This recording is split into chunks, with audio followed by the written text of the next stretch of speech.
And then next up, we will have Mayor Cory Mason from Racine, Wisconsin. And again, Mayor Mason's city has won the Smart Cities Award at the time in 2019. They were the smallest population-wise to have earned that designation. So with that, Mayor Mason, can you give us some more insights and take it from there? Sure, I'd be happy to. Thanks for having me here.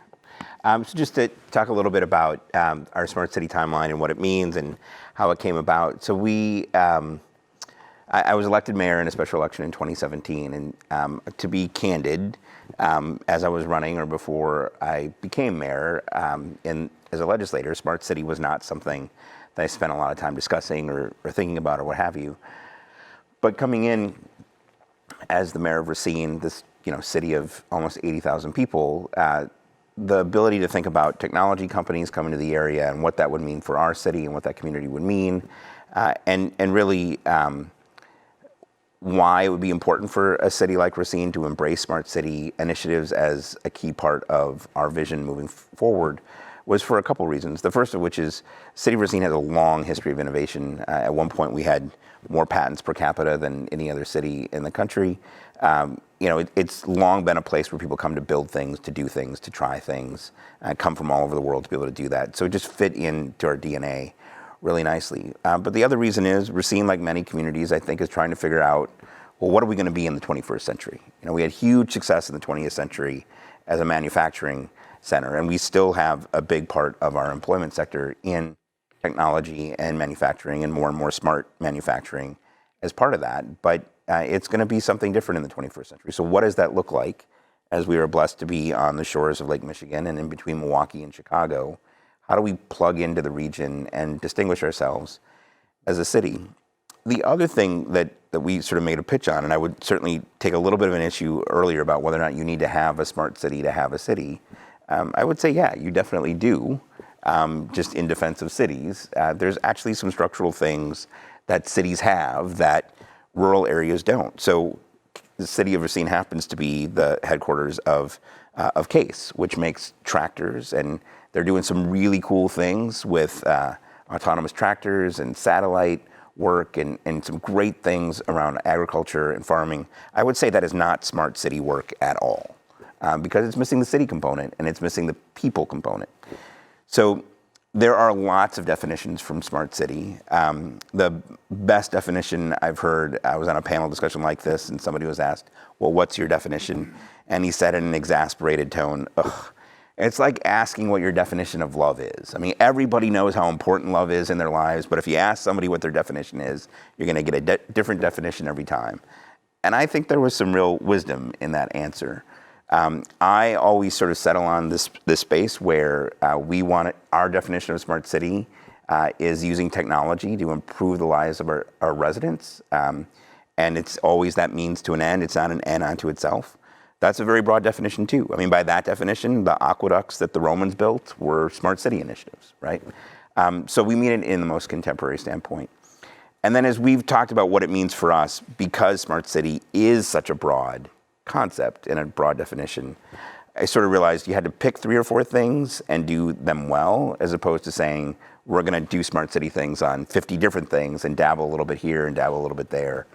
And not really know what that looks like. So we're very excited about what this means for our community moving forward and focus in some specific areas that I think are really important and build on each other. So the first place we think about using technology comes around the discussion that we've had a long time around equity, right? And certainly the pandemic has raised lots of equity issues just for school children who suddenly found themselves in a position where they had to learn from home, right? So many compliments to our school district who figured out how to give everybody a tablet, and 97% of our public school students are now connected to high-speed internet through 3 or 4 different approaches that they took. It wasn't a one-size-fit-all approach, but they figured it out. That's a great example of smart city application. It wasn't just giving everybody a tablet for the sake of giving everybody a tablet because that's cool and you can do neat things on it. It actually came out of a real necessity where the city needed a real solution. The equity piece for us is also a really important commitment, not just in Smart City, but in everything that we do. Southeast Wisconsin, unfortunately, is home to some of the biggest inequities that exist anywhere in the country. There's a phrase from a book that I didn't coin, but it was called, there's a book called Automating Inequality, which I think poses the question really well.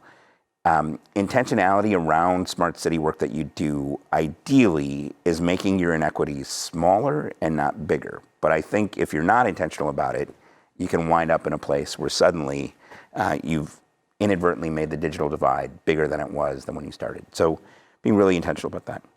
The other place is around connectivity, and I love how broad the word connection and connectivity is as well. But when I say connectivity, I do mean sort of high speed, low latency internet sort of work, because that becomes very important to build on other things that you might want to do. And because, much to my great surprise as a new mayor and learning about Smart City, you start learning about how important fiber is. Well, it turns out the city of Racine's got a fiber network that covers about half the city that we've been building out for years. And it's one of those things that was mentioned earlier. Suddenly, the city finds itself with assets that are valuable in ways that they didn't initially believe. So we built it out mostly for public safety, for police and fire. But now we find ourselves with all these fiber pairs that run throughout most of the city that we're trying to be innovative about. And like, well, how could we create public-private partnerships, and what other ways can we be innovative about it? How does it create a competitive advantage for us as a city that has so much of our city already laid out with a fiber network? And then another place that we really focus on is sustainability. I did run on sustainability as a mayor, and I've been thinking deeply about it.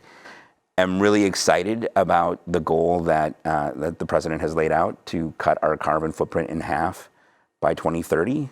But that is like in 8.5 years. I mean, that is a very, very ambitious goal. And it's one thing to say you're going to do it for city operations. It's another thing to say, no, the entirety of your city's footprint in 8.5 years should be half of what it is today. That is a big, ambitious goal.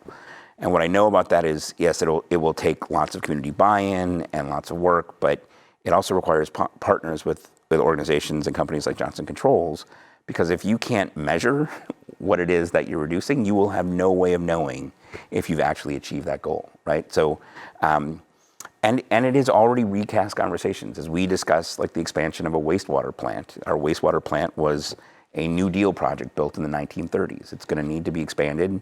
And if that timeline's any indication, our wastewater plant will probably serve the broader community for decades to come. Well, if I have a zero carbon footprint goal by 2040, I actually need to figure out how to build a net zero wastewater plant. That's a much different question than, can you reduce your carbon footprint a little bit, right? But I do know that if you don't have sustainability as one of those goals and you don't have a way to measure it, it's going to be much harder to achieve. And to me, I think those questions about smart city and sustainability really go hand in hand. And then the last place is around mobility. We really want to be a place where people can move around the city. And, it's great that we have a transit system, a bus system that we have, but that is a system that was built out really, hasn't really changed much since its post-World War II, setup. It's big buses that run on a schedule, and you hope it's convenient enough that people can use them. The 21st century transit system probably isn't going to look like that. I mean, we hope it will be on demand and potentially autonomous and have the sort of flexibility that you need so that people can do that. So that's how we've sort of really focused about it. Got very ambitious and excited about this work early on and entered the Smart City Council competition. We were the smallest city in North America to win that designation. George, part of our argument was actually, as a city of around 80,000 people, just for people in the smart city world, there is way more cities our size than there are big cities with millions and millions of people. So just from a marketplace standpoint, if companies want to achieve some success in smart cities, you should figure out how to be relevant and marketable and have partnerships with smaller cities too. I would be not being honest if I didn't acknowledge that coronavirus has allowed us to do a couple smart city things, but they were definitely not the things that we were planning on focusing on at the start of the pandemic. So there's some things that we moved ahead on that we're very proud on, particularly around connectivity for students and some of the digital divide work that we've been able to partner with the county and the school district. But other things have sort of slowed up a bit, right? But it has led to the opportunity to really be deliberate about it. We will have an autonomous vehicle research program with Gateway Technical College and UW-Madison that was supposed to launch this year. It's been delayed because of COVID. We will launch it this fall, so we're very excited about that work. We've put public Wi-Fi out using that fiber network and light poles, right? I mean, this is just as an aside, but the suburbs, I think, made fun of cities for years about like, why do you have all these light poles? Like, we don't need light poles. We'll live in the dark and save money and it'll be great. And all of a sudden you have these light poles that are connected to a fiber network that become extremely valuable real estate in the Internet of Things, smart city, data collection, mutual monetization opportunities. So there are things like that become very exciting. So we've put public Wi-Fi on our own light poles. We've installed at City Hall a solar-powered electric vehicle charging station, which people are just sort of like, what is this thing, right? But had a lot of people come and look at it just to sort of like, it's got a gimbal that sort of tracks the sun throughout the day and maintains some great work. So it's a great sustainability thing, but it's also a great smart city thing because there's an app that people can go to. And I got a great note just last week from an area resident who said, we haven't been downtown in a while, but my wife and I have been vaccinated and we've got an electric car. And so we figured, you know what, we're going to go charge the car at City Hall and then go have dinner downtown. And so it also had this great, economic benefit of it being a unique thing because there's not a lot of chargers in the area to be able to do that. And in November, we will move about a third of our bus fleet from old diesel engines to actually electric buses that will be expanding. And so we're excited about that and the smart city opportunities that presents for us as well. So we've done a number of projects all around sort of those principles of starting with the goal of how do you use technology to improve people's lives, focusing really around equity, sustainability, connectivity, and mobility, because those are four big areas that you can really dig into, and then really trying to demonstrate it with specific projects. One of the things I'm really excited about in terms of coming out of COVID is sort of, really being able to re-engage intentionally around sustainability and what it can mean for the community.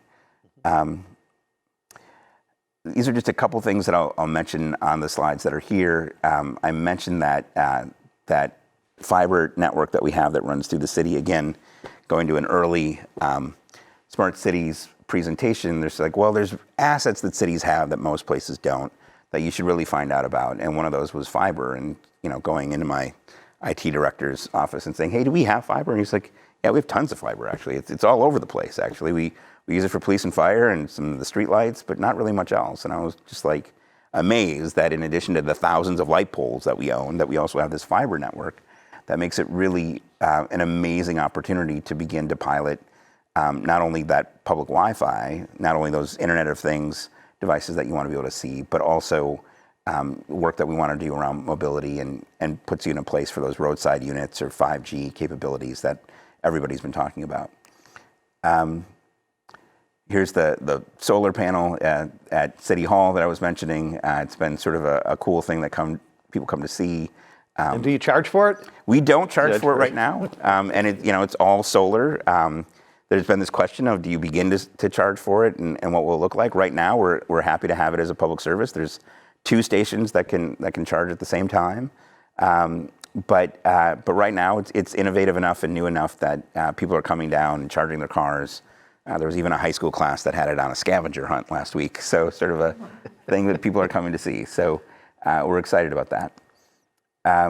Here's a copy or a picture of the buses that will be partnering with Proterra to bring those folks down here. It will not only sort of create a new third of our fleet that really needed to be replaced, but it'll save 56,000 gallons of fuel a year, and that estimated cost for us, which I think is old, I think gas has gone up quite a bit, is at least $60,000 a year in terms of operating costs that we will save. So not only is it smart for the planet, not only is it good to replace the buses that we have, but it really increases our operational savings as well, which is great. It goes to that sort of ROI question that you have to sort of be able to demonstrate. So the other thing that was discussed by my fellow panelists that I wanted to mention too is data and smart city and where it is. And I'll just mention a couple things as mayor that I think are really interesting.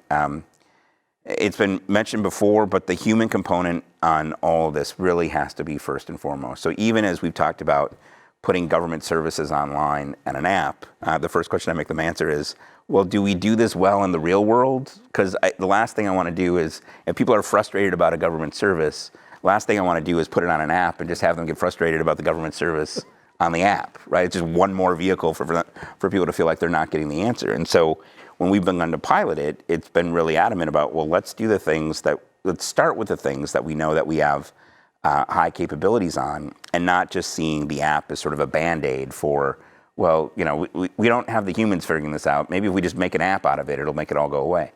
Now, don't get me wrong, there are things that you can do that are relatively pedestrian that can take, like some registrations or dog and cat license, that sort of thing. I mean, you could do that stuff online, and that's pretty simple. But if you're upset about, the pothole in front of your house or some city service that didn't get delivered to you, and you're not satisfied with an answer that you got to get the human beings piece of it together first before you can offer a technical solution for government services.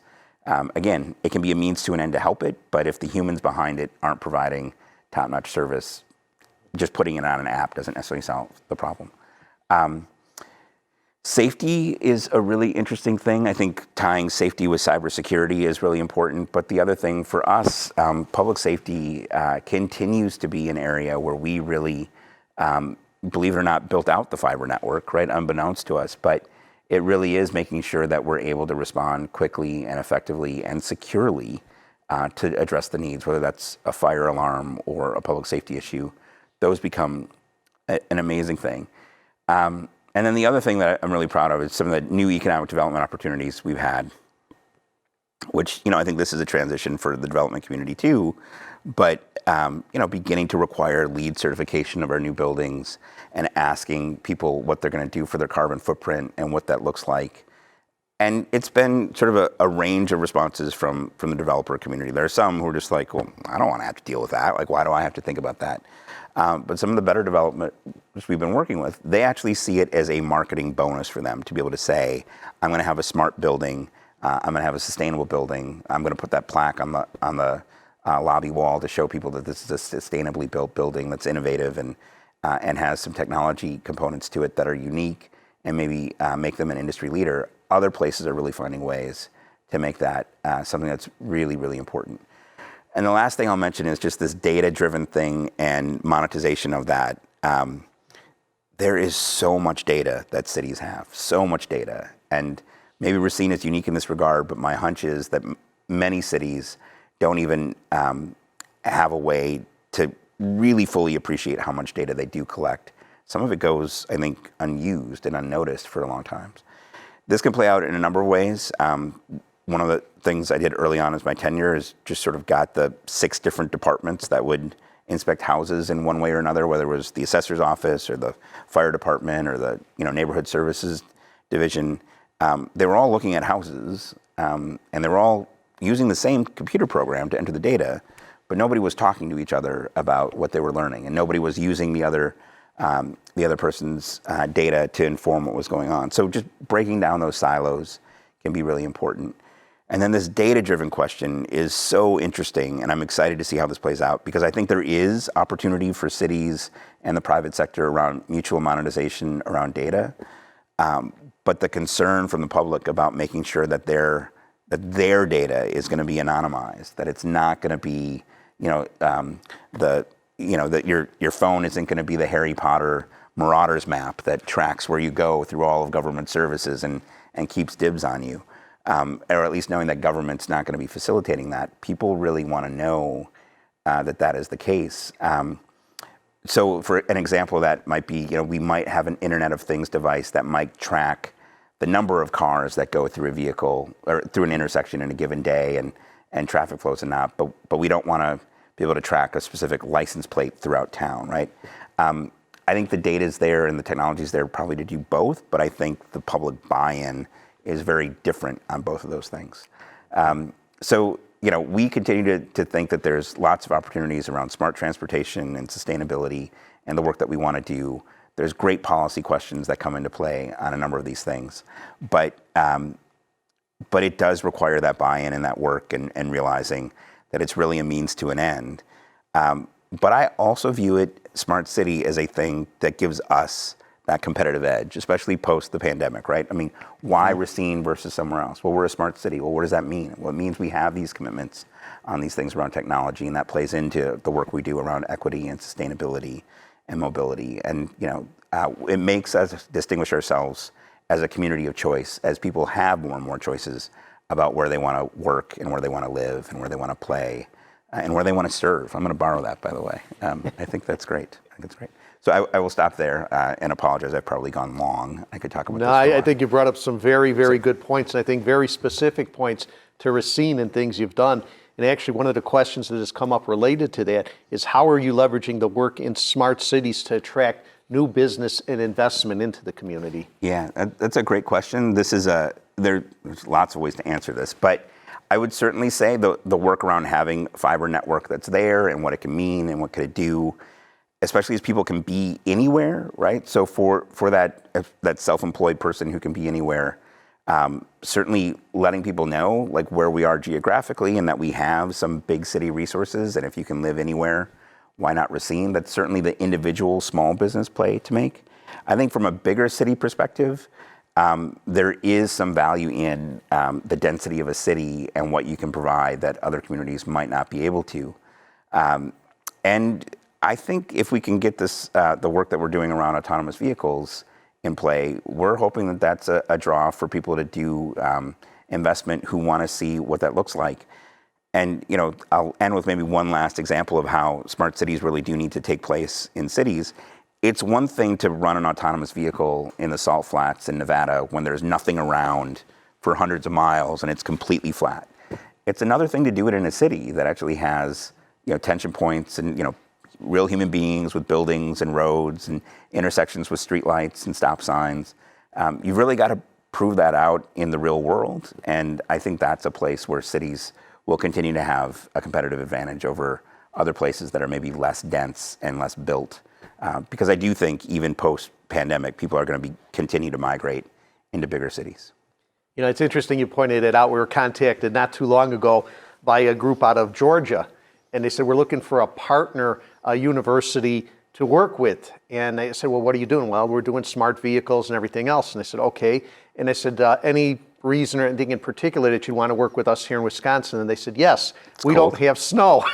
we need a partner university that has snow to work with. So I might be able to connect you related to that as well. So stay tuned. If you can get your smart autonomous vehicle to operate in sub-zero Wisconsin weather, chances are it will be able to operate well just about anywhere.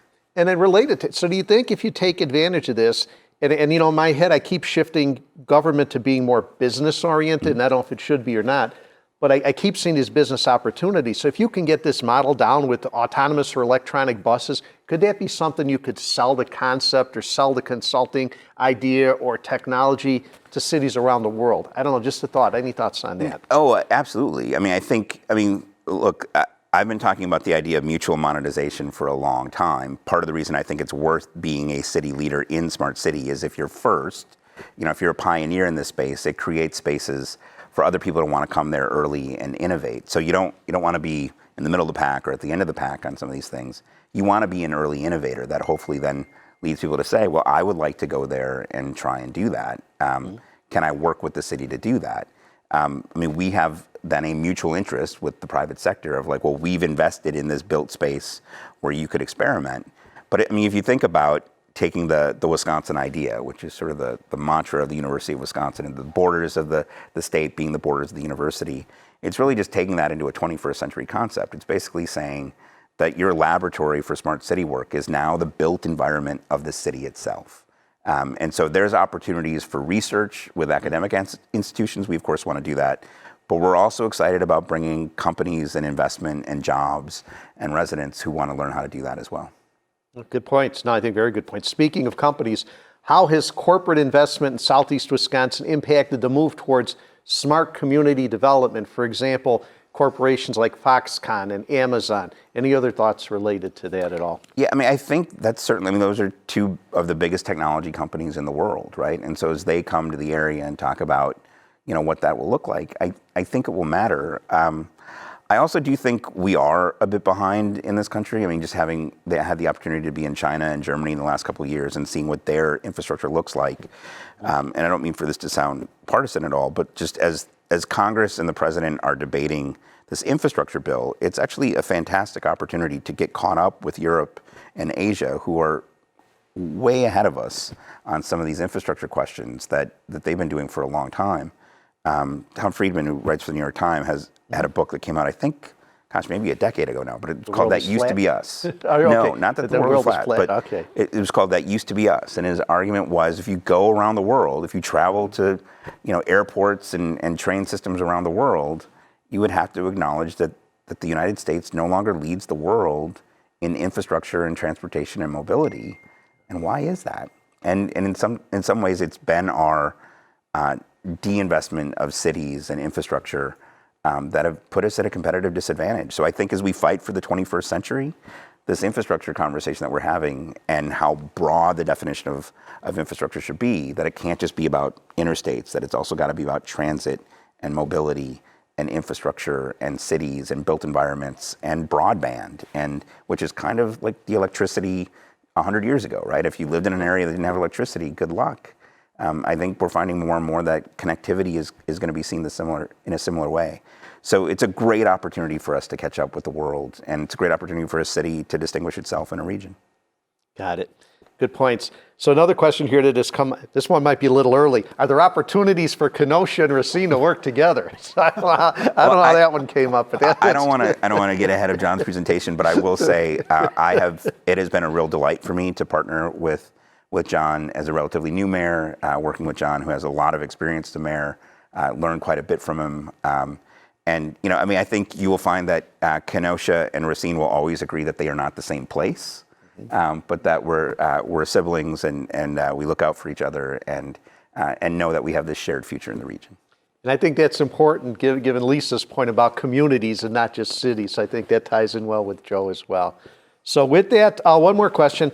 One of your areas of focus seems to be related to transportation. Was there anything in particular that drove that decision to focus on transportation versus some of the other areas you mentioned?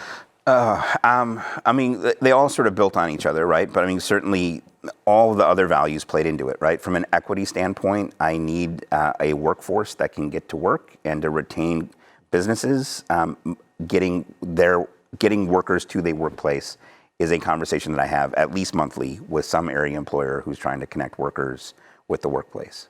On our goals around sustainability, right? A lot of the carbon that we produce comes from vehicles. And so if I can get our public vehicles into an electric mode, that certainly plays into it. And then from an autonomous ambition, right? That's all the innovation and work that you would want to do there. And making sure that you're putting it in places where it's not just going, in the downtown area, but it's actually connecting low-income communities and working-class neighborhoods with the jobs that they need to get to. So it really played into all the different areas that we wanted to. And we found some great partners who wanted to help us excel with it. So for all those reasons. Sounds like. Look forward to seeing what's coming out in the future. So Mayor Cory Mason from Racine, thank you very much for your insights. Thank you. So.